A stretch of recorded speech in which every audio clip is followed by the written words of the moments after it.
with the Parole Act, like saying if you miss a session, you gotta go back to jail. But can I ask you one question? Have you ever missed a meeting because of an emergency, like a family emergency? All the time.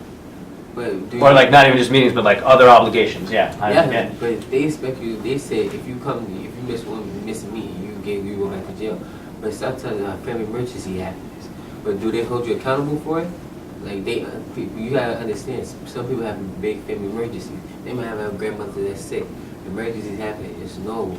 You just because you miss one session or you stay late by curfew, you go back to jail. That's not fair. They treat you like you're a little kid. Understand you did something wrong, but they have to show some respect of like trust. Like, okay, you're supposed to be by this certain time. We'll give you to like this certain amount of time to come home. If you have missed this session, okay, if you give us like a legit reason or something like that, or say bring verification saying why you had to miss this meeting, we'll understand. It's something like that.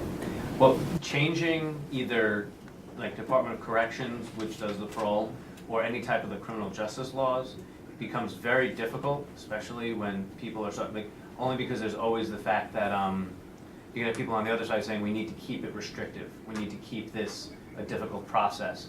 But the other thing is what you're talking about is just flexibility, maybe creating some type of a discretion within the parole officer to say that this happened only on this certain day and they are the ones who can waive it. That's probably not a bad idea to look at doing. I don't know enough about the procedures regarding parole to really comment more on that though, but I understand what you're asking for though, is like some type of flexibility.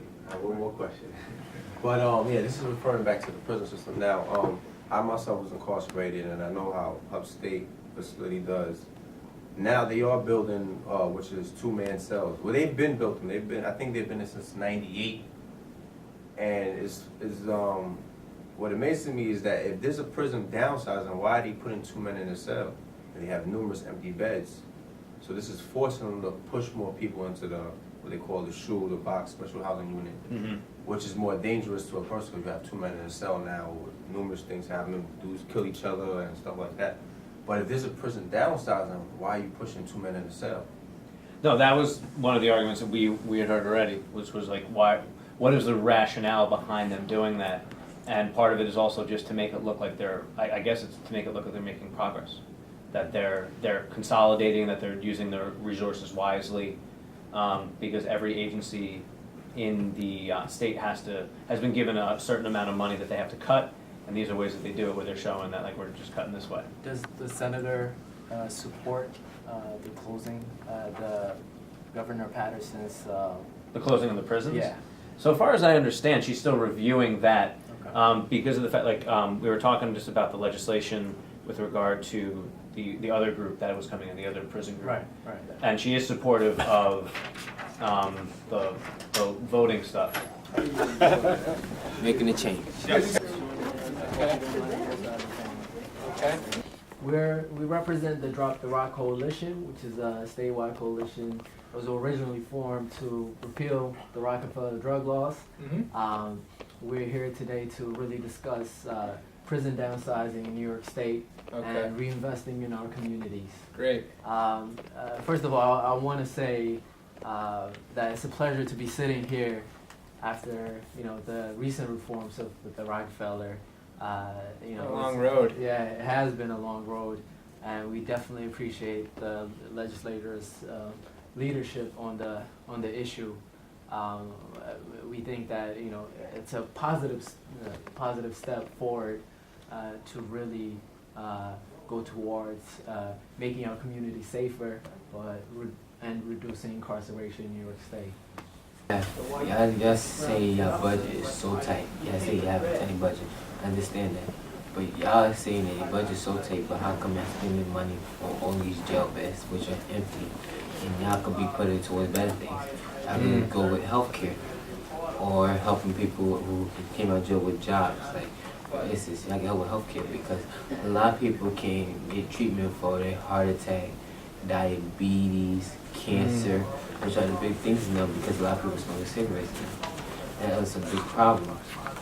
And plus, if y'all could put more programs into education, like turning some of them jails into schools, like public schools. For instance, that will help a lot of kids, right? Because a lot of kids, the schools are overcrowded in New York City because they shutting down the school that's overcrowded now in the Bronx.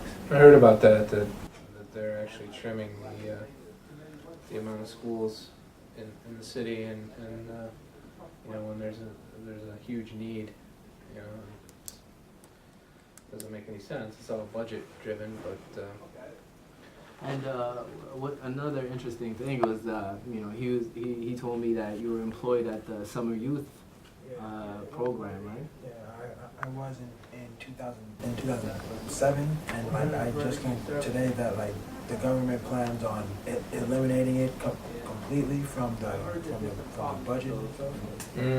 There's about a $35 million cut to that, and now just bringing it back into really why we were here.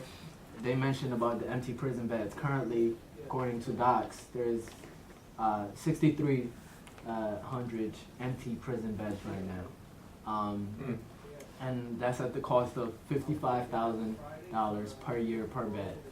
That to a total of over $340 million a year on these prisons.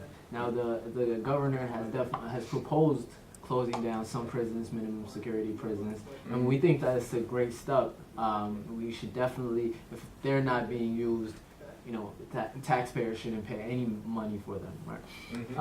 But at the same time, you know, we have over 6,000 prison beds that are not being used, and we're here to really push, you know, to decrease our dependence on incarceration and really figure out ways with the money that we save, we could invest it in the programs that they were talking about.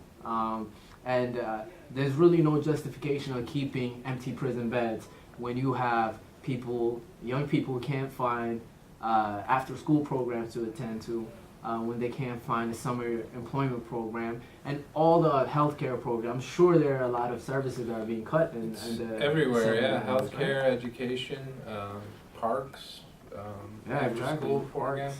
I learned today that the governor had proposed to zero out, which means a complete elimination of domestic violence programming that the state funds, you know, for domestic violence programs, and like, you know, which is not that much money even. It's only a few $1 million, which it's a lot of money, but when you're talking $33 billion budget, it's not like you're going to balance the budget on, you know, the savings from that. So. But like I said, $55,000. That's some people, not even teachers. Yeah. Not even mostly some people probably in this building don't even make that much. Oh, that's true.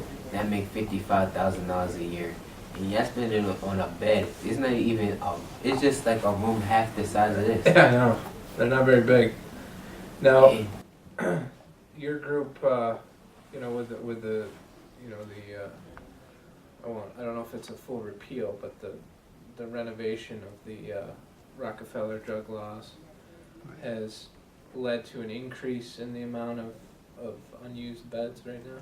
Well, it's definitely let more people, you know, to be resentenced and go to drug treatment programs, which actually works. You know? So, you know, if that means empty prison beds, fine, because if we're getting people the treatment that they deserve, then that's really what's important. Well, that was, you know, I know about the push behind Yeah. doing But it in was general, because prisons New don't York's- tend to work on New York's prison population has been going down for the past 10 years. It's decreased by close to 13,000 people. Yeah. So if the population has gone down, and other people can definitely chime in on They this, doing. and you know, if we keep going with the current trend that we have, it's going to go down by another 1,000 this coming year. So what we're seeing is a decrease in the prison population. At the same time, there's also a decrease in crime. So, you know, the fact that closing down prisons doesn't mean being soft on crime, because we've seen that with the reduction in incarceration, there's also been a reduction in crime. There's definitely, you know, you can fall back to that statistic if people are saying that, you know, people are in prison are coming out and are going to go after our families. But, you know, I'll definitely let other people, we have multiple proposals here.